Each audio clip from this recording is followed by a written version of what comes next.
বাঙালি অস্মিতায় শান তৃণমূলের রাজ্যের সব স্কুলে বাধ্যতামূলকভাবে গাইতে হবে রাজ্য সঙ্গীত। বৃহস্পতিবার এ নিয়ে নির্দেশিকা জারি হয় স্কুল শিক্ষা দপ্তরের তরফে। এখন থেকে প্রত্যেক দিন স্কুলে স্কুলে গাইতে হবে বাংলার মাটি বাংলার জল। আর রাজ্যের ওই নির্দেশিকার পর শুক্রবার যাদবপুরের একটি স্কুলে রাজ্য সঙ্গীত গাইতে দেখা গেল।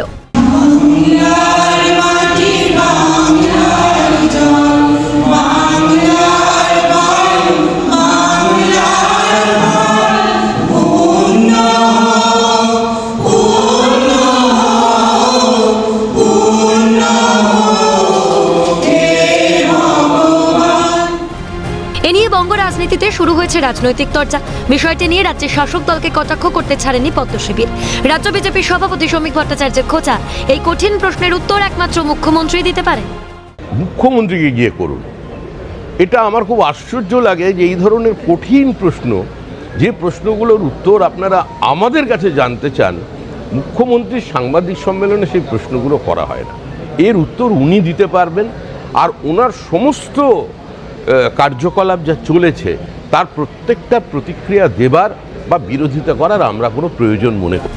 এই ইস্যুতে রাজ্যের শাসক দলের বিরুদ্ধে তীব্র আক্রমণ শানান কেন্দ্রীয় প্রতিমন্ত্রী সুকান্ত মজুমদার। তার প্রশ্ন, বন্দে মাতারামের দিনেই কি রাজ্য সঙ্গীত করতে হবে? এখন তৃণমূল কংগ্রেস একটি প্রাদেশিক মানসিকতার জন্ম দেওয়ার চেষ্টা করছে। এই প্রাদেশিক মানসিকতা আগামী দিনে বিচ্ছিন্নতাবাদকে জন্ম দেবে এবং আলটিমেটলি বাংলার বিচ্ছিন্নতাকামী শক্তিরা যারা চায় বাংলাকে ভারতবর্ষ থেকে আলাদা করতে, তাদের উদ্দেশ্য সফল হবে, আর কোনো লাভ হবে না।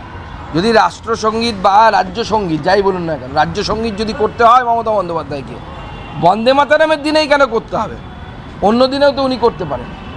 তার মানে কি আপনি দেশের সাথে, বঙ্কিমচন্দ্রের সাথে রবীন্দ্রনাথের কম্পিটিশন করানোর চেষ্টা করছেন? এই আবহে কেন্দ্রের বিরুদ্ধে সুর চড়িয়েছে বামেরা। সিপিআইএম নেতা সুজন চক্রবর্তীর মতে জাতীয় সঙ্গীত রোজ করাটা বেশি গুরুত্বপূর্ণ। বরং স্পষ্টত জাতীয় সঙ্গীত ছাড়া যেটা অবশ্য প্রতিদিন শপথের মতো করে নেওয়া উচিত, সেটা হচ্ছে আমাদের সংবিধানের প্রস্তাবনা, যেটা আমি নিজেও বিধানসভায় প্রস্তাব করেছিলাম। যেভাবে আমাদের আইনের শাসন ধ্বস্ত করা হচ্ছে আর যেভাবে আমাদের সংবিধানকে খারিজ করার ব্যবস্থা করা হচ্ছে, তাতে আমাদের সংবিধান তার প্রস্তাবনা প্রতিদিন খেয়াল করে পড়া উচিত। রবীন্দ্রনাথকে স্মরণ করতেই হবে। বাংলা ভাষা, বাংলা সংস্কৃতি তাকে যখন খারিজ করতে চায়, ধ্বস্ত করতে চায় দিল্লি, তখন ওই জাতীয় সঙ্গীতটাকে অন্তত খেয়াল করে রোজ করাটা, সেইটা বেশি গুরুত্বপূর্ণ বটেই। যদিও এই ইস্যুতে গেরুয়া শিবিরকে পাল্টা দিয়েছে রাজ্যের শাসক দল। তৃণমূলের রাজ্য সাধারণ সম্পাদক কুণাল ঘোষের পাল্টা প্রশ্ন, যারা বাংলার মাটি বাংলার জল বলাতে চাপ মনে করেন, তারা বাংলার মানুষ বলে বিবেচিত হবেন তো? স্কুলে প্রার্থনা সঙ্গীতের সময় হরধর মেতেধীর থেকে শুরু করে একের পর এক আমরা দেশভক্তির গান গেয়েছি, প্রার্থনার গান গেয়েছি।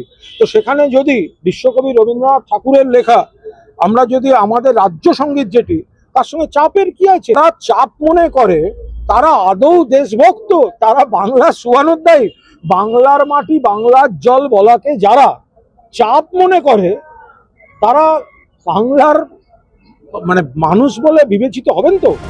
বছর ঘুরলেই রাজ্যে বিধানসভা নির্বাচন। তার আগে রাজ্য সঙ্গীত নিয়ে রাজ্যে শুরু হয়েছে রাজনৈতিক চর্চা। আর এর আজ 26-এর বিধানসভা নির্বাচনে পড়ে কিনা তার উত্তর দেবে সময়। ক্যালকাটা নিউজ।